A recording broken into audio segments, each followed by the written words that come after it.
Praise the lord. ప్రతిరోజు పరిశుద్ధాత్మతో కలిసి నడవండి అనే కార్యక్రమం ద్వారా మీ అందరికీ కూడా ప్రభువైన యేసుక్రీస్తు నామం పేరిట మా ప్రేమపూర్వకమైన వందనములు శుభములు తెలియపరుస్తుంటున్నాం. అందరూ కూడా బాగున్నారా? ఈస్టర్ పండగ అద్భుతంగా ప్రభు జరిపించి ఉన్నారు. ఈ రోజును కూడా యేసుక్రీస్తు ప్రభువారు పునరుద్ధానం చెంది ఎక్కడికి వెళ్ళారు, క్రీస్తులో మనం ఏమై ఉన్నామో తెలుసుకొని పోతున్నాం.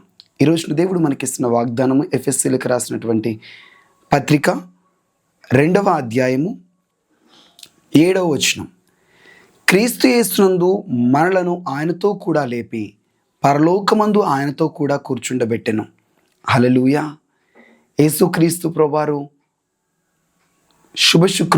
శుక్రవారం రోజున మన పాపముల నిమిత్తమై, మన అతిక్రమ దోషముల నిమిత్తమై ఆయన కల్వరి సిలువలో రక్తమునంతా కార్చి ప్రాణం పెట్టి సిలువలో మరణించి సమాధి చేయబడి 3వ దినమున అనగా నిన్నటి ఆదివారం దినమున ఆయన లేపబడ్డాడు. మృతులలో నుండి సజీవునిగా ఆయన లేపబడ్డాడు. అయితే వాక్యం చెప్తుంది, ఆయనతో కూడా మీరు కూడా లేపబడ్డారు. నీవు కూడా లేపబడ్డావు, నేను కూడా లేపబడ్డాను. మనం పాపముల విషయమై చచ్చిన వారమై ఉన్నప్పుడు క్రీస్తు తన రక్తమును చిందించి చచ్చిన మనలందరినీ కూడా ఆయన జీవింపచేశాడు. తన జీవాన్ని, తన ప్రాణాన్ని మన కొరకు అర్పించి తన జీవంతో మనల్ని నింపి పాపంలో చచ్చిపోయిన మనల్ని కూడా ఆయన తిరిగి లేపి బ్రతికించి ఉన్నాడు. ఇప్పుడు తిరిగి లేచిన క్రీస్తు ఎక్కడున్నాడు? పునరుద్ధానం చెందిన క్రీస్తు ఎక్కడున్నాడు? మరియతో, మగ్దలేని మరియతో అంటాడు, నేను ఇంకనూ తండ్రి యొద్దకు ఎక్కిపోలేదు, నన్ను ముట్టకు, నేను తండ్రి దగ్గరికి వెళ్ళాలి. తండ్రి పరలోకంలో ఉన్నాడు. యేసుక్రీస్తు ప్రభువారు పరలోకానికి వెళ్ళాడు. ఆయన పరలోకానికి ఎక్కి వెళ్ళాడు. ఇప్పుడు యేసుక్రీస్తు ప్రభువారు పరలోకంలో తండ్రి దగ్గర సింహాసనం మీద కూర్చుని ఉన్నాడు. అయితే ఆ సింహాసనం మీద మనం కూడా ఉన్నామంట. ఏంటి మర్మం, ఏంటి ప్రత్యక్షత? యేసుక్రీస్తు ప్రభువారి యొక్క శరీరము సంఘానికి సాదృశ్యం. ఆ సంఘంలో నీవు నేను ఉన్నాం. యేసుక్రీస్తు యొక్క శరీరంలో ఉన్న అవయవములన్నీ కూడా, శరీరంలో ఉన్నటువంటి అవయవములన్నీ కూడా నీవు నేనే. ఆ అవయవము పునరుద్ధానం చెందింది, ఆ దేహము పునరుద్ధానం చెందింది అంటే తిరిగి లేచింది. నీవు నేను, సంఘము తిరిగి లేచింది. ఇప్పుడు సింహాసనం మీద కూర్చుంది శిరస్సు ఒక్కటే కాదు, శిరస్సు క్రీస్తు, శరీరము సంఘం, శిరస్సు ఒక్కటి ఆ యొక్క సింహాసనం మీద కూర్చొని మొండెం నుంచి కింద దేహం అంతా కూడా సమాధిలోనూ లేదు. ఆయన దేహం అంతా కూడా తిరిగి లేచింది, శరీరం శిరస్సుతో పాటు. ఇప్పుడు ఆ సింహాసనం మీద సంఘం కూర్చొని ఉన్నది, అనగా ఆయన దేహము కూర్చొని ఉన్నది. పరలోకమందు కూర్చున్నది సంఘం, క్రీస్తు దేహం. సంఘాన్ని, నిన్ను నన్ను పరలోకంలో కూర్చుండబెట్టడానికే, పరలోకము చేర్చడానికే క్రీస్తు మరణించారు. నీవు నేను ప్రస్తుతం ఏం చేయాలో తెలుసా?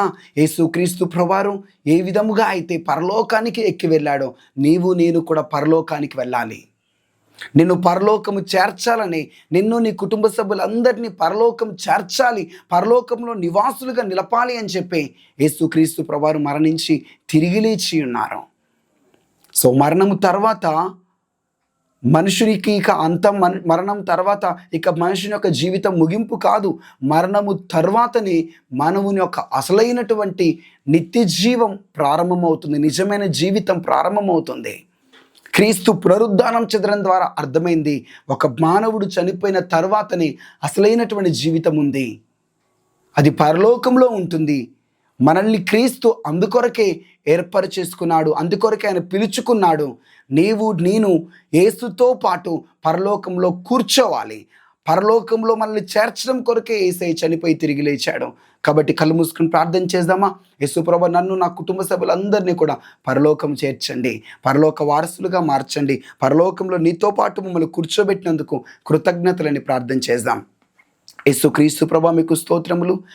ఎంతో గొప్ప మర్మము, ఎంతో గొప్ప వాగ్దానమును మాకు ఇచ్చినందుకు స్తోత్రములు. అయ్యా, మమ్మల్ని పాపములో చనిపోయిన మమ్మల్ని నీ రక్తములో చిందించి జీవింపచేసి నీతో పాటు మమ్మల్ని సజీవులుగా లేపావు. పరలోకంలో మమ్మల్ని కూర్చుండబెట్టినందుకు స్తోత్రములు. పరలోక పౌరులుగా, పరలోక వారసులుగా నీ యొక్క మరణ పునరుద్ధానముల ద్వారా మమ్మల్ని బ్రతికించి పరలోక వారసులుగా మార్చినందుకు స్తోత్రములు కృతజ్ఞతలు చెల్లిస్తున్నాను. ఈ మాటలు వింటున్న ప్రతి బిడ హృదయము నేత్రములు తెరవబడును గాక. పరలోకము వాస్తవం, పరలోకము నిజమైనది. పరలోకముకి క్రీస్తు ఎక్కి వెళ్ళాడు చనిపోయిన తర్వాత, తిరిగి లేచి నేను కూడా చనిపోయిన తర్వాత పరలోకం వెళ్ళాలి, పరలోకమే నా గురి అని వాళ్ళ హృదయంలో ఈ ప్రత్యక్ష ద్వారా నేత్రములు తెరవబడి ఇది గ్రహింపవునుగాక. అయ్యా కనికరించండి.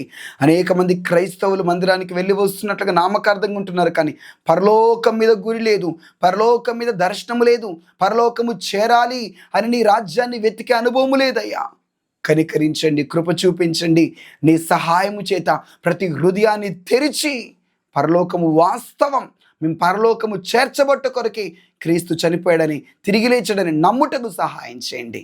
ప్రతి హృదయంలో పరలోకం పట్ల వాంఛను కలగచేయమని, ఈ వాగ్దానం వింటున్న ప్రతి ఒక్కరిని మీరు దీవించి ఆశీర్వదించి వారి కుటుంబాల్లో మేలు చేయమని, ప్రొటెక్ట్ చేయమని యేసు నామములో ప్రార్థిస్తున్నాం తండ్రి, ఆమేన్. Praise lord. ఒక ముఖ్యమైనటువంటి ప్రకటన. 23, 24 తారీఖులలో ఏలూరు జిల్లా చింతలపూడి తాలూకాలో ఉన్నటువంటి పాట్షా నగరంలో మీటింగ్స్ జరగబోతున్నాయి.